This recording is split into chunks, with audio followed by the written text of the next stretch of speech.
الحمد لله نحمده ونستعينه ونستغفره ونؤمن به ونتوكل عليه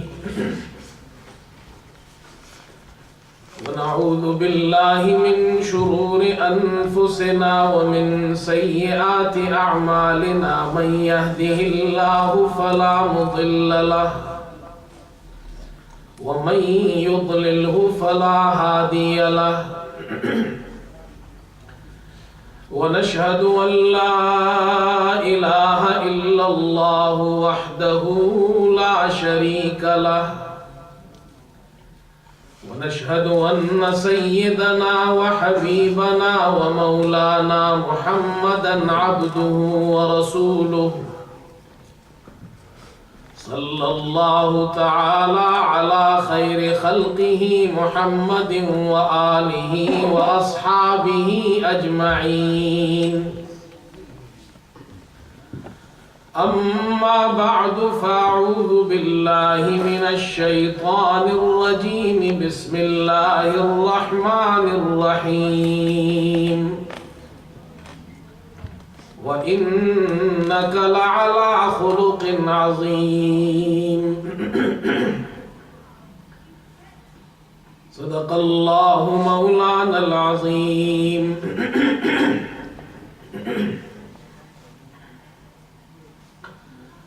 بزرگان محترم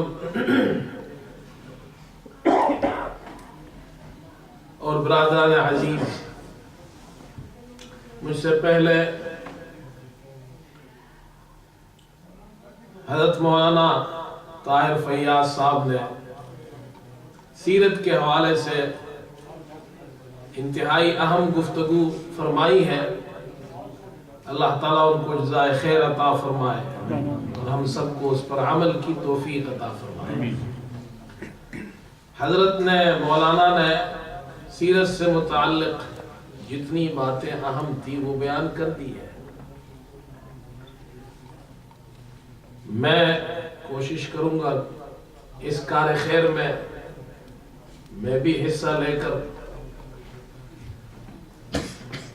ثواب حاصل کروں، اور ہم اور آپ جو یہاں اکٹھے ہوئے ہیں سیرت النبی کے اس جلسے میں، اس سے مقصد یہ ہے کہ ہم سرکار دو عالم صلی اللہ علیہ وسلم کی سیرت کو سنیں اور پھر اس سیرت کو اپنائیں۔ کافی دیر سے میں سوچ رہا تھا، مجھے آپ کے امام صاحب نے بتایا ہم نے یہ پہلا پروگرام رکھا ہے، تو آپ حضرات بھی میرے خیال سے ابھی تک عادی ہوئے نہیں ہیں۔ سیرت کے جلسے میں تو لوگ بڑے خوش ہوتے ہیں، چہروں پہ مسکراہٹ ہوتی ہے، سبحان اللہ، ماشاءاللہ، آوازیں آتی ہیں۔ یہاں تو ایسا محسوس ہو رہا تھا کہ کسی جنازے میں آئے ہیں۔ یہ تو کوئی جنازے کی مجلس تو ہے نہیں، یہ تو سیرت کا جلسہ ہے، تو کچھ آواز ہو، کچھ خوشی ہو، سرکار دو عالم صلی اللہ علیہ وسلم کا بیان ہو تو مسلمان کے چہرے پہ رونق آنی چاہیے۔ ایسا ہے یا نہیں؟ تو میں نے زیادہ اس لیے آپ کو نہیں کہنا کہ آپ کے یہاں پہلا جلسہ آج رکھا ہے، تو انشاءاللہ آگے عادی ہو جائیں گے آپ بھی۔ حضور پاک علیہ السلام کا نام آئے اور سنیں تو سب کہے زور سے صلی اللہ علیہ وسلم۔ اللہ رب العزت مجھے آپ کے سامنے صحیح بیان کرنے کی توفیق عطا فرمائے، اور ہم سب کو اس نیت سے بیٹھے کہ ہم عمل کریں گے انشاءاللہ۔ میں مشکل باتیں نہیں کروں گا انشاءاللہ، آسان سنتیں آپ سے شیئر کروں گا، حضور کی سیرت بیان کروں گا، مگر اس شرط پر کہ آپ یہ وعدہ کریں کہ اس پہ عمل کریں گے۔ کریں گے بھائی عمل انشاءاللہ؟ انشاءاللہ تو کہو۔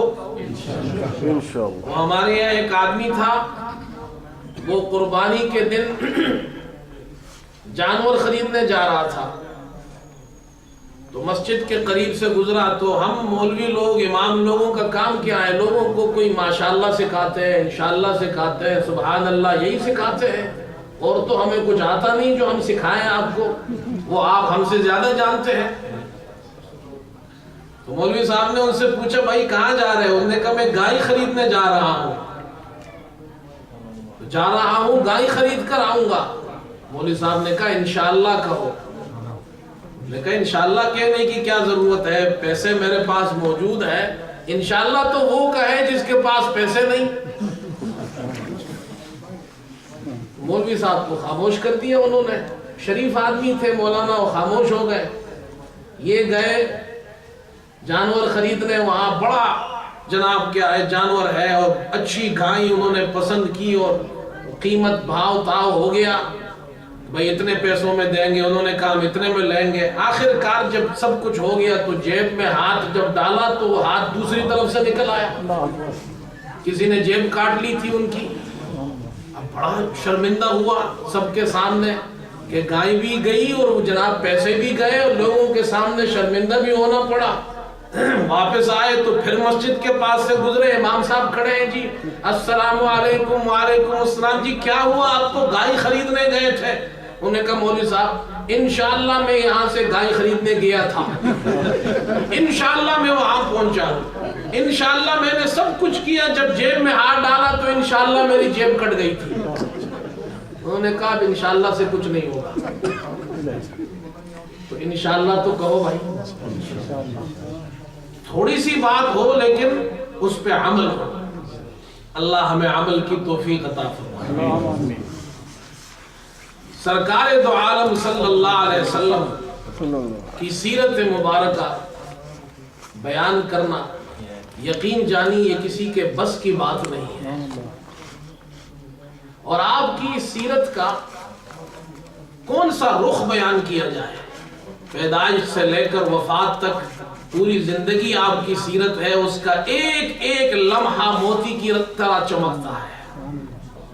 کس موقع کو بیان کیا جائے، کس واقعے کو بیان کیا جائے؟